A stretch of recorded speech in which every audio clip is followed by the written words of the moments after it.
everyone. Good evening. My name is Cynthia Lane. I am the founder of Black Autism Coalition. This is a great time to be with you guys this evening as we're celebrating autism, and we wanted to make sure that we come out here and bring some information to you guys. First, I want to say hello to everyone, and please help us share this live because we're going to have a great information. And those two ladies, I'm telling you guys, you got to be ready for them because the information they're going to be sharing tonight is going to be uplifting. I'm going to first bring up to you guys with Asha Abdullahi. She's the founder and executive director of the Somali Parents Advocacy Center for Education, which is Space. Okay, make sure you guys go to her website and like this website. This is a community-based organization that supports the Somali community, especially parents that have children with disability. Asha also work along with me as far as like being on the board with different things that we do. But the MDDC, which is the Massachusetts Developmental Disability Council, we are also members. We work along to bring a lot of resources and also sitting at the table to bring more knowledge. And I won't take long, but I want her to come and introduce herself. Good evening, Asha. I just said some stuff about you, which was some great stuff. But I wanted to give you the opportunity to introduce yourself. And I know you're doing a great amount of work with the Somali community. But we're not here to talk about that today, but we want to know a little bit about who you are and make sure the people go to your page and like the page, because the thing is, we all from different countries, we speak different languages, however, we support one another. And how do we do that? Is you never know, you might bump to someone from Somali, right? And you're like, okay, I can help you. Hey, I know Asha. I actually like her Facebook page and I know the work that she's doing, and they can plug you in with that person. So I'm going to let you introduce yourself. Let the people know who you are before we can bring our other guest, which is Dr. Anila. Thank you, Cynthia. I'm glad to be here tonight and to celebrate in the month of April for raising awareness for autism families. My name is Asha Abdullahi, and I'm from Somalia.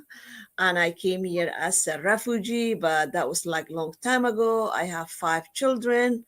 One of my son has an autism, and that's what I want to focus tonight. And I want to share with you some of the information, when my son was diagnosed. What was that? My son is 22 now, so the time was different. I was different. The community, how they embrace families with kids with disability was different.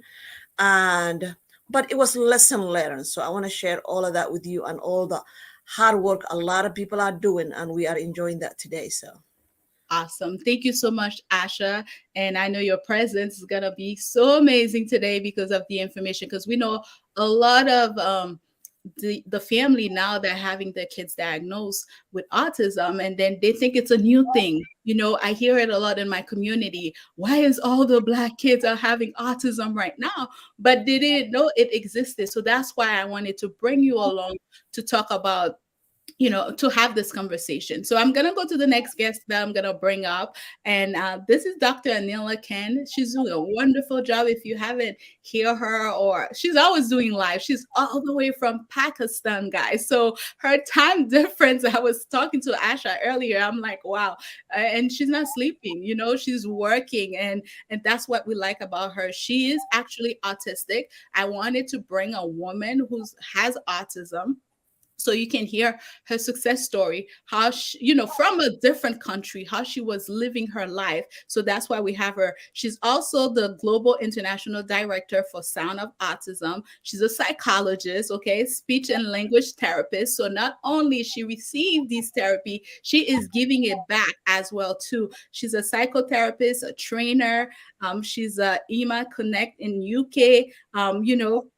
Mental health advocacy. She does that. Autism expert and advocacy. She's also the founder of Center for Research, Prevention, and Rehabilitation. So there is so many titles on her name.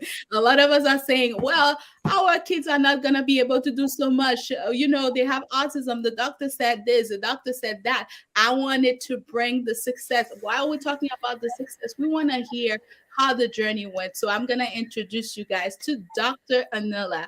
Hi, Dr. Anila. We were just talking about how early it is in Pakistan right now.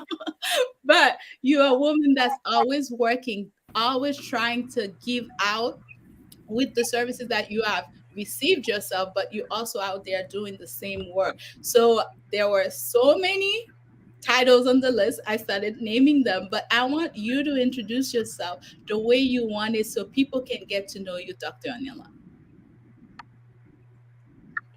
I hope everybody can listen me. Am I audible because over here is Azan time and I'm sure that you can hear me loud and clear. Can you hear me both of you? We can hear you clear. Okay. Okay, my name is Anila. I'm a clinical psychologist, a psychotherapist, speech and language therapist, and let me break one thing to you that I did not receive any kind of therapies, and that is questionable thing for a lot of people. People think that let me tell you something. In our culture, the culture that I belong to, for them, a girl, if she's quiet, then she's a good girl. If a girl is not talking, she's a good girl. She's a likable girl, and everybody's going to her, and everybody's listening to her, and she's all the time working for everyone. She's pleasing everyone, and that is the story of so many girls around us, and that is also the story of autistic girls, because people have a very orthodox kind of belief about autism that they might have with they it is necessary they don't have language. And if you are working as a language therapist, you get this idea that it's not always about language, it's more about communication. So we have to understand that autism is more about communication than language barrier.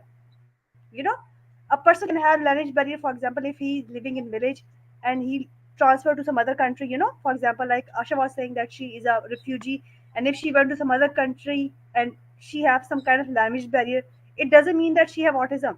But if she might have any kind of communication barrier, then we can think about that.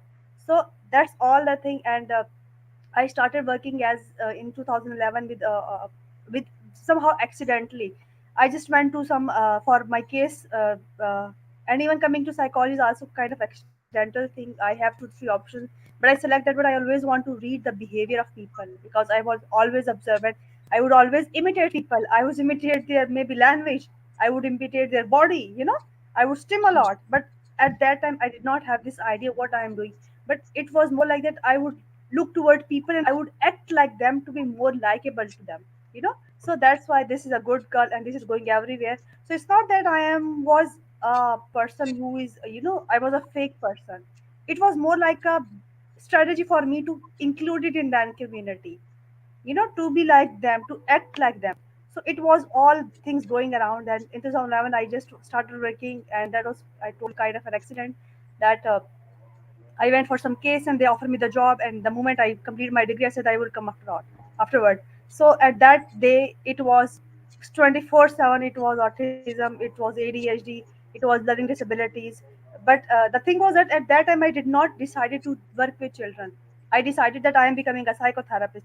So I will go and I will work with adults. But later on, the more I work with children, the more I learn about them, and my both practice goes side by side. I was working with children and I was working with adults. And later on, I always see that I'm a different person. Like, I'm not like other people. That was always over there. That was always in my mind. I knew that already, that something is different about me. Like, in one Twitter space today, I tell these people that I thought that I am an alien. I came from other planet, because that was difficult for me to be in a group. I didn't understand what are the group rules. I did not understand that you need to hide something, because I cannot hide things. Like, I cannot lie to them. I would tell people what it is exactly. Like, for example, if people would come to me and their child have some kind of issue, I would tell them directly that is the problem, instead of lying to them. You know, because I know that I'm going to save them time instead of lying to them. So I didn't understand that I have to be like that and stuff like that. But later on, I, instead of making more relationships, because I was not able to understand many things, I started putting my all efforts and my all energy into my work. And it was becoming my special interest, it was becoming my hyper focus. So it was all along, all the time I was doing my work, and I find a way through my work to communicate to people. and that was also a way to be a communication that was, you could say, controlled communication. Like I control my communication. Like I have to talk about my autism to you right now. Like I would talk about autism, I would talk about things. But if you ask me to talk about other things, it's not that I cannot talk. I can talk about everything. Of course, I am communicating with a lot of things, and I'm looking toward a lot of things. The point was that that was main basic things that was creating things for me. So I think I have talked enough. I will much the the story is just getting better and better, and thank you. And I apologize because we are here in the United States, and when we talk about services, we know on the top of our head, yeah, our kids get diagnosed. There's some services we kind of like, have other people telling us, hey, those are the things, therapies that our children can do it. And I'm glad that you mentioned that, because a lot of the time we have these services here, especially immigrants. We don't want to take advantage of these services. And there are people out there in the world that wish they can get these services. And Asha, I'm going to talk to you a little bit. I mean, coming here as a refugee already, that's a big challenge. It's a new country. And then finding out later on that, you have five boys. So we are like boys team, right? And later on finding out that your son is diagnosed with autism. And, this is something our community is not used to. That word, they don't really know what that word is. Tell us a little bit about how was it like when you found that diagnosis? How was it with you and the community, with you and your family? Were you guys able to understand what's going on? Thank you. My story is a little different. My son was the fourth son, so I have three other boys before him. So I know one thing I noticed was different was he wasn't talking, but he was making sound, so he was babbling. So, and when I talked to the doctor and I say he doesn't say that much, he just I don't know what he's saying. I cannot recognize his words. He just dismissed me. He said, "Oh no, he's gonna talk." But one other thing right now, I tell the parents is when you're talking to your child's doctor, explain. Just say, I know you hear this kind of word they might be saying. They might be not really a words. And your son, what he's saying, they don't sometimes get confused for like your child is speaking to your language. And I used to tell the doctor, I don't know what language he's speaking, but it's not my language. So even though I said that, they still dismiss me because they say, "Oh, he's gonna talk. He's gonna talk." So I would say be the better advocate for your child. If you see any signs or developmental delayed, share the doctor and make sure your child got the evaluation they need. And another thing was I didn't fight so hard is because my family was telling me, "Oh, he's gonna talk. Boys they talk late. Don't worry about it because he grow fast. He was walking, running, doing everything." So it was not nothing physical they can see. So that's another thing push back our kids to get diagnosed. Our families who's telling us not to get looking for any trouble, like they say just ignore it, it's gonna change. And the doctors who dismiss our concern. So those biggest two things I would say parents need to be aware of. And but eventually when my son got diagnosed, then another challenge I went through was I was trying to put my son to go to inclusive class. That was another big issue. And I was getting the answer like your son is not qualified. He can go to the inclusive class because he's not ready. So so I moved to another town. The town I live at that time was not supporting me. So I moved to another town, which I got another second opinion and another diagnosis who allow my son to start at least inclusive classes.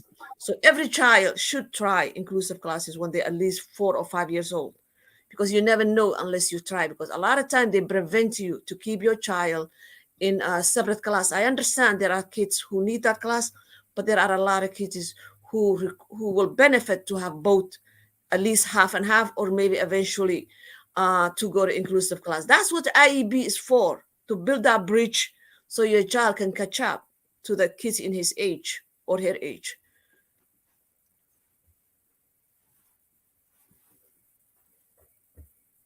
times what we see is just, you mentioned, the child is capable to be in these inclusive classes, but sometimes we as parents, we don't know how we can fight for that, how we can demand that, how we can put it in the IEP for them. And it's not like it's supposed to be something right away. You take the child and then you put them. You try little by little. Maybe it's one class at a time.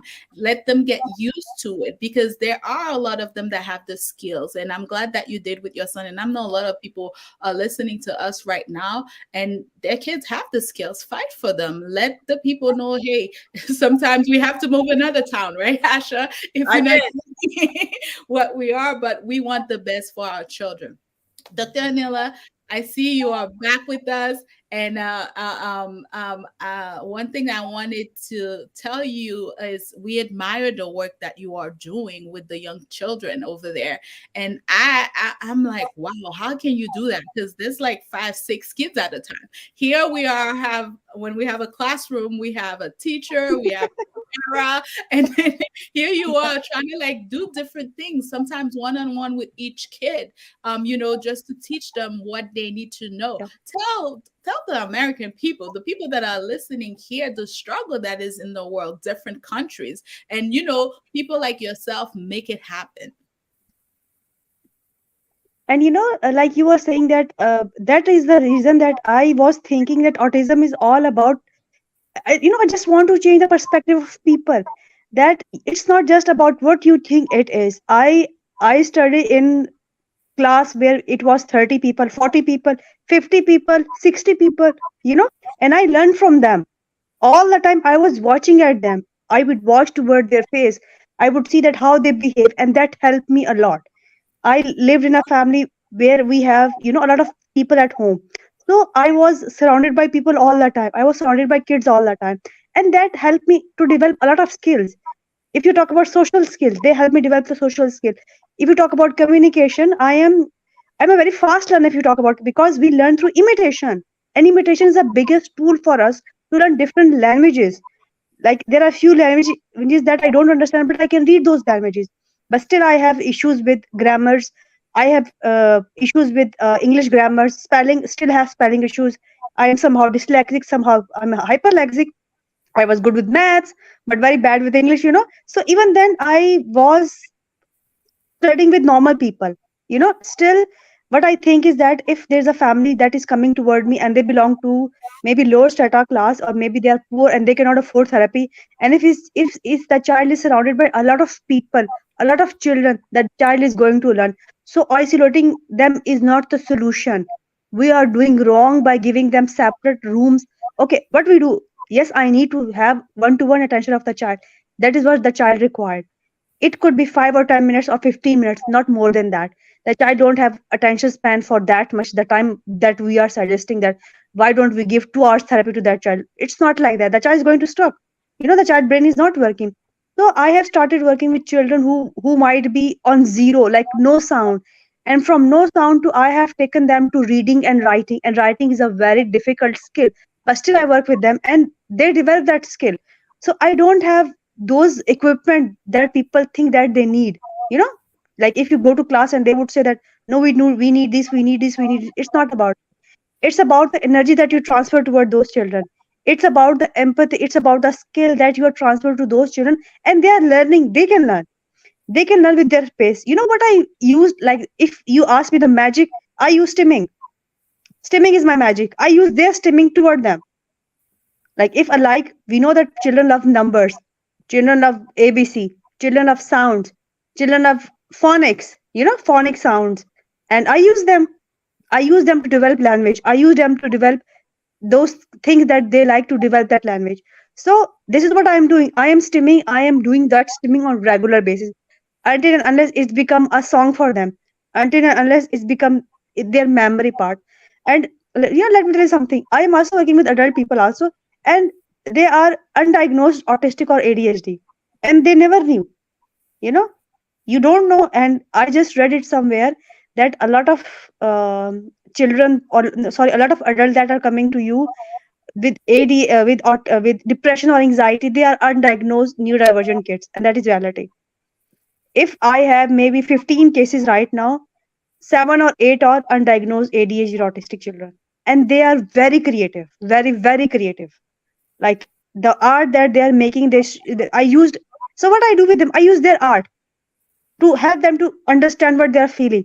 So it's all about coming from them. It's not that something I'm creating magical. I'm not a magician, I'm not a god. I'm just a simple person who is using something which is coming from their mind, and I used them to understand who they are. And I think that is working, and that is working very well. So if it's 2 kids, it's 4 kids, it's 5 kids, I have dealt with 7 kids, like 7 or 8 kids at the same time. So I'm all the time standing, though they don't hit each other. Because the thing was that we over here, they would charge a lot of money from children, but they would provide them one teacher, you know, like that is the game everywhere, and what they would do, they would tell people that we are giving them one-to-one services, and one-to-one service might be 5 or 10 minutes. After that, it's up to you how you control those children. It's like they want you to control those children, but you cannot do that. So you have to take care of their safety, you have to take care of their everything. So the more systematic you do that, the more it's all about individual base. It's very creative process, you cannot go toward them by book. It's all coming inside them, it's all understanding them, and it's all the beauty they have, you know Mhm. the way that they communicate with you. It's all about that, and it's so individual. I'm glad you said that, Dr. Anila, because like one thing parents needs to understand, it's understanding your child, right? There's Yeah, nobody better. I'm glad that you're taking the time, but a lot of the time that they want, it's for the teacher to do that. There's great teachers like yourself that's taking the time to understand the child, but we in America, things are moving so fast. So it is necessary that we take that time. I'm gonna go to Asha, right? We're gonna go towards that, taking that time. And I know that I want to know a little bit about your son. Now he's in college, right? He's in college. So he's in college. He's by himself in college. And I know your heart was like, oh my God, I can't believe I'm letting my son go. But one thing that I've learned as parents, we worry so much about our children, thinking they won't survive in the world because we want to protect them. But at the end of the day, we have to let them go and be themselves and understand this world, because if we're no longer there anymore, that they can continue their journey. Because one thing is, if you have a mom or dad that's fighting out there, that's being an advocate, these children are learning from you. So there's no need to worry about it, Asha. Thank you. And my son always loved arts. So even before he can communicate fully, he used to make a story like sticky notes. Then he will make them like a movie. It's like a different part, and he will just let it go, and you can see how the story are changing. Even though he cannot communicate with you, that's how he was expressing. Another thing my son used to do when he was younger, he will watch a movie. He used to love SpongeBob, especially Mr. Krabs.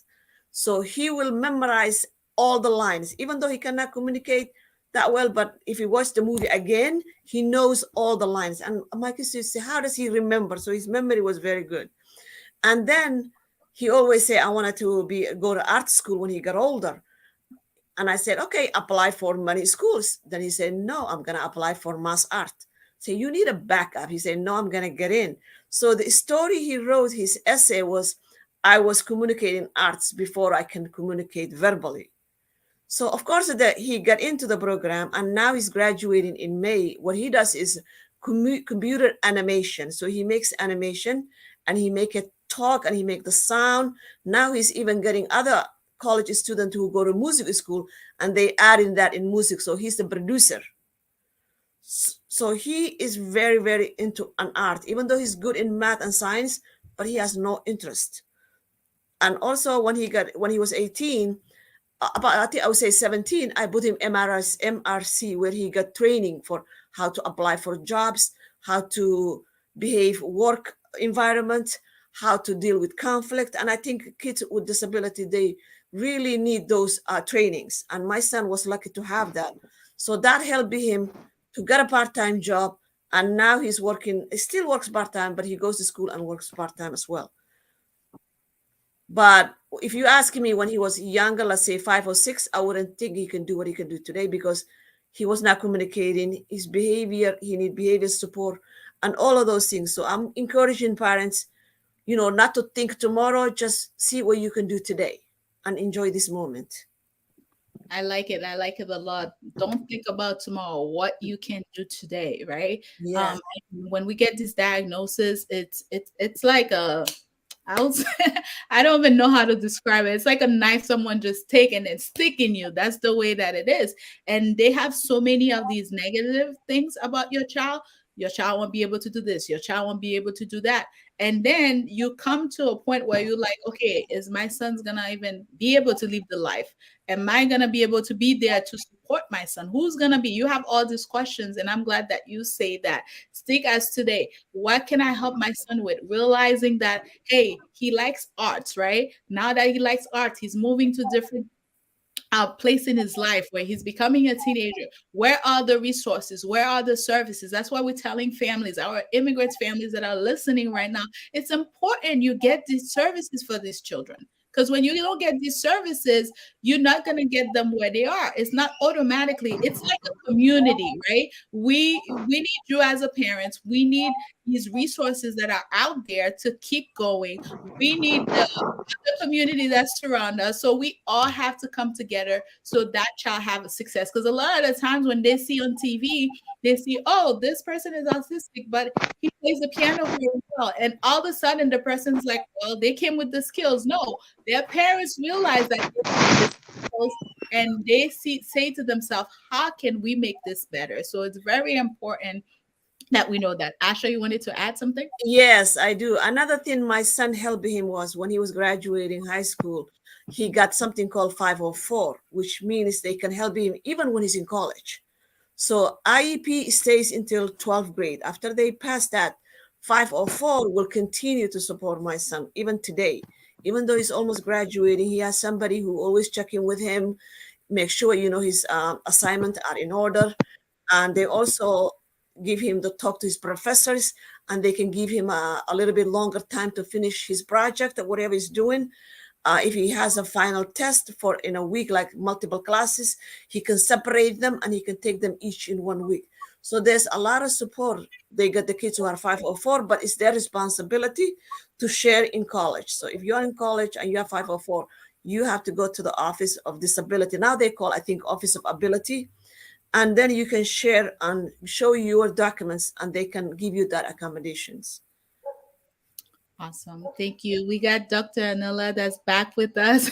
I know, when we are across the globe, the internet is different, but you are doing your best to keep up with us. So we wanted to pass it to you as far as like, we were talking a little bit about going to university, going to college, and there's two success stories that we're looking at. We're looking at Asha's son right now that's about to graduate. So I want you to tell him that we say congratulations and we're rooting out for him. And you got yourself that started studying and doing different things. And even among girls, you said it earlier, you said among girls, one thing that they don't really notice when girls have autism. With the boys, like it's quickly to say, okay, why is my boy not talking? But you say in your country, people realize like if the girl's not talking, it's because they're being obedient. It's okay for them not to talk. And that's why a lot of the girls get diagnosed later here than before. So tell us a little bit about like, how you were able to accomplish some of this stuff, like going to school. I know you said you didn't get these therapies, but I want to talk a little bit about that because I want parents to understand our children don't have to stay home. They don't have to just after they finish to get the services while they are in high school, that's it for them, the world is over. No, they can be out there in the world and be productive. Yeah. The thing is, what I would like to say to parents, to therapists, and to everyone that who is listening, they need to understand one thing: your autism is not stopping you to learn something. That the method is different. You could say that because all the time I have to devise a method. I did not understand that what I'm doing right now at that time, that whatever I was doing, I didn't understand that how I'm going to, because I have other struggles too. I have worse sleep. Like I have if you, I don't know you have heard my talks or not, but I have sensitivity toward gluten. I did not sleep my proper sleep through my childhood. I was always a person who would sleep less, like, and not a lot. So it was not difficult for me to, if you're asking me, it's not difficult for me to awake this time. So it's it's kind of a normal thing for me. And there were so many other things. For example, if you talk about my struggle towards sleep, struggle towards food, I was not able to digest a lot of things. But even then, I was a very jumpy person. I was a very person who would but I love college actually. I love university. I love to go to college. I love to go to university, and I love to study. And the reason was that over there, I have a purpose to do something. I have a purpose to go towards something. And that is very important to understand that you need a purpose in your life. And if you have some people say that, okay, being autistic person, you have maybe eight senses, not five or six senses, you have more senses. But the point over here is to understand that your autism is not going to stop you to learn in the normal classroom. I was sitting there because I have to sit there. And what I used to do, let me tell you something. If I am being overloaded with sensory stimulation, I would go out of the classroom and I will just have a around the whole classroom, the whole college, and I will come back and I will sit. That helped me a lot to, you know to be stable at that time. And I was doing a lot of things, maybe I was doing other things too, so that thing would keep me over there. I was following my routines, and I was studying, I was doing a lot of things, maybe I was doing extra effort, and I will come back and I will do this. So there was a whole routine who used to help me a lot. But the my sometimes, I was zone out whatever I was doing. But I love to go to college, I love to go to school. Sometimes I would, when as a kid, I remember myself, I don't like maybe studying, but I'd like to go to school. I like to play. I was very energetic person. But even then, if I remember, till now, I love to study. I love to be part of something. I want, and there was other thing also. I was stimulating myself. Like, uh, if I look toward myself, I am very good in learning new skills. So there was always a skill that I am going behind. Like, if I look at myself, in very younger age, I knew cooking. In very younger age, I knew how to stitch. In very younger age, I knew, I did not study proper art. I wanted to study the art, but I did not study. I did not got a chance. But there were so many things going around that. So I was doing so many things, and I was managing so many things. If I look toward my family, I was managing my home. I was working to best work at home. I was cooking. I was feeding my family. I was looking toward my younger siblings, because I'm on a fourth number and we have a lot of siblings. So there were so many things going around me, and I was always giving myself a challenge. I always want to do something for, maybe for myself, for maybe for. And the other thing is that, the other thing which is a very important factor over here, that I belong to a family where women are empowered women. Even I belong to area where people are not even coming out of house. I belong to a place which is very near to Afghanistan, and we know that what Taliban are doing to those people. So it was not easy thing for me. So I have to prove myself in any way. I have to prove myself to come out of the house and do not do anything that is going to cost me to stay at home. So that was a challenge for me. Things were never easy for me. Things are still challenge for me, because it's not just that I belong to a third world country, but I belong to a community. I belong to Pakhtun community where girls are not allowed to go out of the house, where they will go out in shuttlecock or whatever you call. You have to cover yourself and things like that.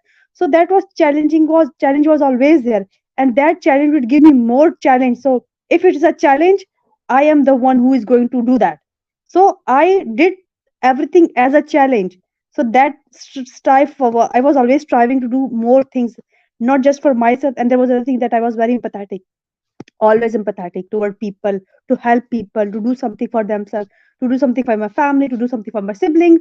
So that was always a motive inside me to work for that. And it was not easy. It was a difficult thing for me to sit beside them, and talking to them and pleasing them all the time. I used to have worst and worst meltdowns.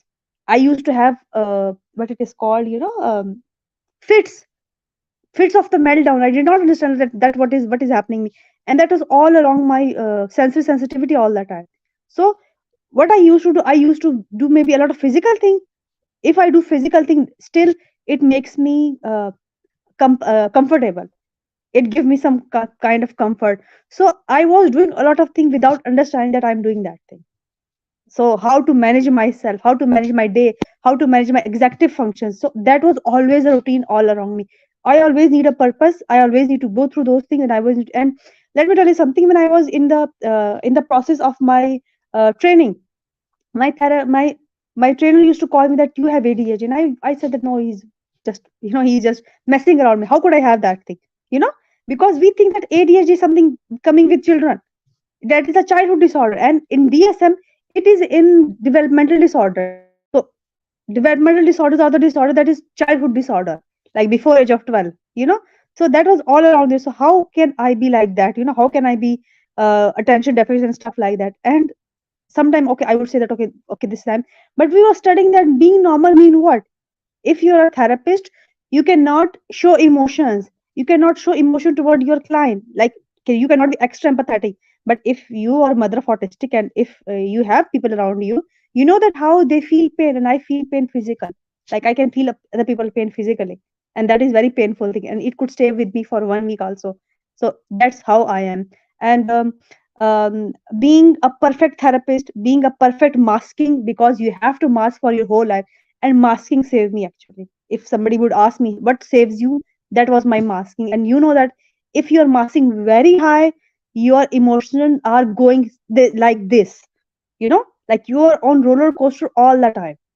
But even then, had purpose in my life. Like, that was always a purpose, that I need to do something, I need to study more, I need to work for myself, I need to do something for myself. So that's how I am. It seems like the internet is giving us some trouble, but we were hearing some great things Dr. Anila was saying. And one thing I have to say, Asha, every time I see my boys, I said, wow, I can never give up in life because they fight so hard. Just like you were hearing it from Dr. Anila, the challenges they face, the therapies that they go through, like throughout the day, they have to go see different therapies. I mean, therapists. They have to do this, they have to do that over and over again. And you see that child sometimes don't even give up. They keep going, they keep going, they keep going. I don't know if you noticed that about your son too. My And then you son like, was diagnosed late, so my mhm, son didn't get early intervention because I didn't know how to recognize it. mhm, I was just hoping, physically he looks normal. And that's what a lot of Africans will say, just, the kid is walking, he can run, he can do all of those things. Unless they see somebody who's physically handicapped, we don't usually recognize it. So because of that, my son didn't get early intervention. So that's one other thing I fight right now for my families. Make sure they know how to identify, they know where to call if they have any concern with their child development, and make sure they got the proper diagnosis, because my son was actually got the autism diagnosis when he was almost 8. He just had a developmental delayed, and the only thing they were helping him was speech. He didn't get maybe OT or anything like that when he was little. Eventually they gave it to him because he was having hard time drawing, even though he can draw, but he still need more support, his fine motor. So all the things my son miss is what I'm working so hard right now our community to get. And yeah. that's why I created a Somali Parent Advocacy Center for Education, to give information about the Somali communities in Boston area, to learn and to connect, and at the same time to fight against the stigma that's surrounded with disability, so they will have safe place they can come and they can share their concern. Yes, Asha, and we are very thankful for the work that you are doing. And recently there was an article saying that how kids now, black and brown kids, are surpassing the white kids that had diagnosed with autism. And we've been talking about that because they're like, that's a huge increase, that's a huge win. And I said, it's people like myself, yourself, that's out there nonstop, no matter what we have going on in our life, to go out there and reach out to these families and making them feel comfortable. Because if we don't share our stories with them, if they don't hear what's going on, they're not going to be able to say, hey, listen, I'm not going to be ashamed of my son diagnosis. I'm not going to be ashamed going to the doctor to find out what's going on. I'm not going to go to my uncle. I'm not going to go to my aunt because they don't have the answer, but I'm going to go to the right place so I can find the right services. What do you see different from back then when your son was 8 years old? Like, I know you're in the field, you're helping families. What are you noticing as far as like a difference from when your son got diagnosed to what now you're seeing it. I know nothing is perfect, but I want the people to know and compare what we had before and then what we have now. I think some of the things I struggled was also discrimination. You know, the city I was living in was not a lot of brown or black people in that area, and most of the people who live in that community are they live together for generations. They probably don't even get out of their area.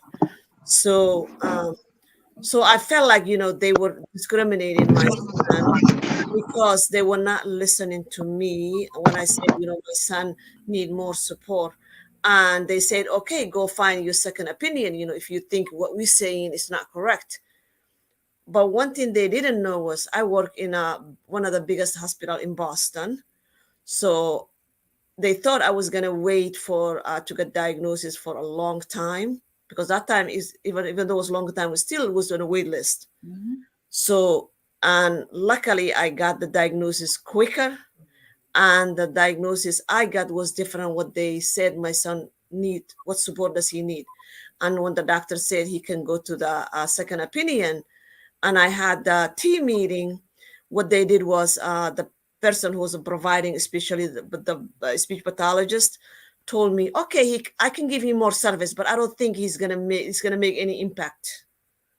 So one of the things I realized it was, even though I have the paper saying my son need more support in his speech, and also he can go inclusive class, they they're not even giving him the chance to do that. And somebody who's talking to me when I'm here to say my son, he's never going to improve, is not where I wanted to fight. So instead of fighting with them every day, I move out. That's how I moved out, to find a different place and people who will support me what my son needed. And when my son started to the new town we move in, his speech, not speech, his special education is the one who told me there are something called one-on-one, who can come to the class with my son, who can help.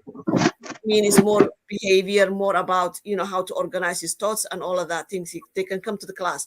I didn't know the difference. All I know is finding my son to go to regular class, at least to try, because when he's home, when I give him to read or write something, he was doing everything right, so he didn't need any education support that much. So that teacher, I always call her the good teacher. Yeah, I have her number, but I'm not gonna name her. But she's the one I always call her the good teacher, because she's the one who gave me all those information, and she also speak Italian, so our family speak Italian too. So that was another connection we had. Yeah. So without So that teacher, my son would not have this opportunity. She encouraged me and believed me. When the family and the parents got belief, it's a huge. I know now if one of your families came and say, "Hey, I'm having some problem in my neighborhood," right? I know now you're not only gonna help them fight because you know the laws, right? There's laws, there's no need to move out because if it's said that to be done for my son, it's gonna be done for my son, you know? And that's why we are out there educating ourselves. And I know for sure now if a family tells you this is what's going on, Asha's gonna go and fight for this family, making sure they stay in and then their kids get the need that they the services that they need. I'm going to pass it down to Dr. Anila. We see the time is running while the conversation is getting so great. Um, before we wrap up, I wanted to start with you, Dr. Anila. What are the advice that you have, not for only people that are here in America, but all over that either notice something about their child? How can you tell them what to do in order to find out, because we don't want no more waiting anymore. We want these kids as soon as they can see certain things. Not saying that every sign that you see the kids has autism. That's not what we're saying here, because we have to be very careful. Okay, we want you to make sure you have all the things as far as like the milestone, because I know a lot of us are aware and have children before. We know at certain age what the child is able to do. We want you to notice this thing. What advice do you have for these parents that are out there seeing things that are different? What should they be aware of, and then what are the steps they should take? And then after Okay, Dr. I think that is a very Too. Go ahead. okay. Can you hear me? I Yes, hope you can hear me right now. Okay. So, what I would like to advise him, because you might have this idea, we did not even talk about the global journey that I have, because whenever you're talking, there are so many things that you're talking. And I just cut that off. Like, my connection is not good today, but it's okay. I always, even then, they will find whatever I'm doing. But the advice that I would like to give to parents, to even adults, if you think that, like, let me give one advice to adult also, because autism is not going to end before at the age of 12. It is going to stay with you. If you are not diagnosed yet and you think that you might be somehow different, at least go and take one advice. If you can take that advice, or you can take that diagnosis. If you cannot take that, at least start talking about because now there are a lot of resources available. For example, if I talk about myself, I'm conducting so many things, like Black Autism Coalition is connecting a lot of things. Now I know about Somalia. I am talking to a lot of people, and there are so many things going around. Just go and talk to those people and see you resonate with them or not. I'm talking about adult, and go to those support group. There are a lot of free support group. For example, I'm also running a support group that is totally free for autistic adult, and anybody could come to that. That is on every Sunday. That is 12 ET noon. I will just share the detail of that also. If somebody want to know, I will give them the more details. So go toward those resources and talk to those people and see what they are doing in their life. Because even as an expert, I cannot tell about everyone until and unless I know them. So the best advice for you is to go and talk to neurodivergent community, and you will find one in your area. And if you talk about children, and I will ask the mother that try to act as normal as you're acting with your other children. Like you just said that you know that child milestone or delay. What you could do, whenever I'm talking to some mother and I said that, do you think that your other child is not naughty? She said that, yes, my child is very naughty. I said that your child is not throwing tantrum. She said that, yes, the child is throwing tantrum and he broke the thing and stuff like that. And even she also told me that my autistic child is the one who is taking care of me more as compared to my other children, because that's how they are. So just try to have faith on your children. Give them confidence. Let them do mistake. Let them commit mistake. Take them outside as much as you can.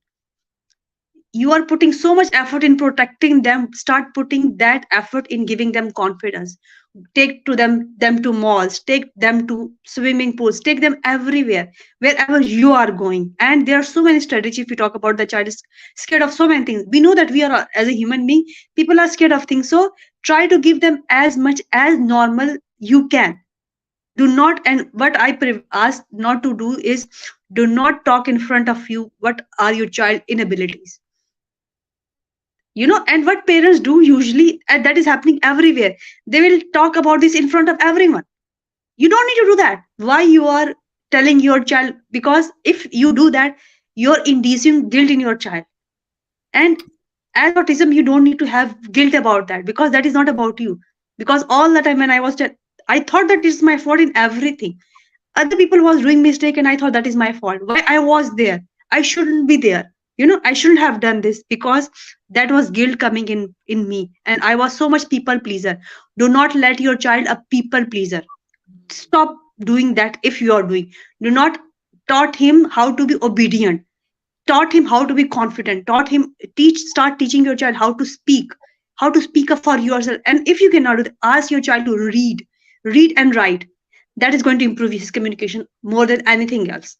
Read, write your thoughts, read whatever you are reading, and read more and more. That is going to cross the barrier of communication. So I think that could work love for a the lot of people.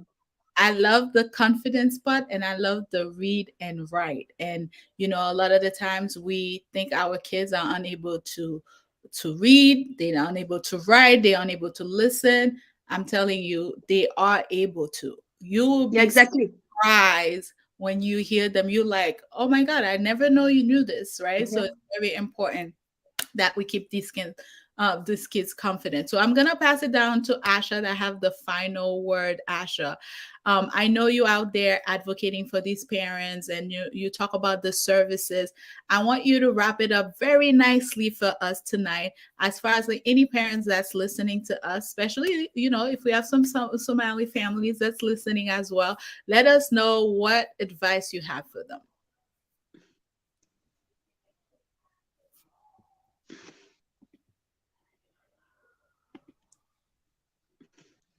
Mic is off.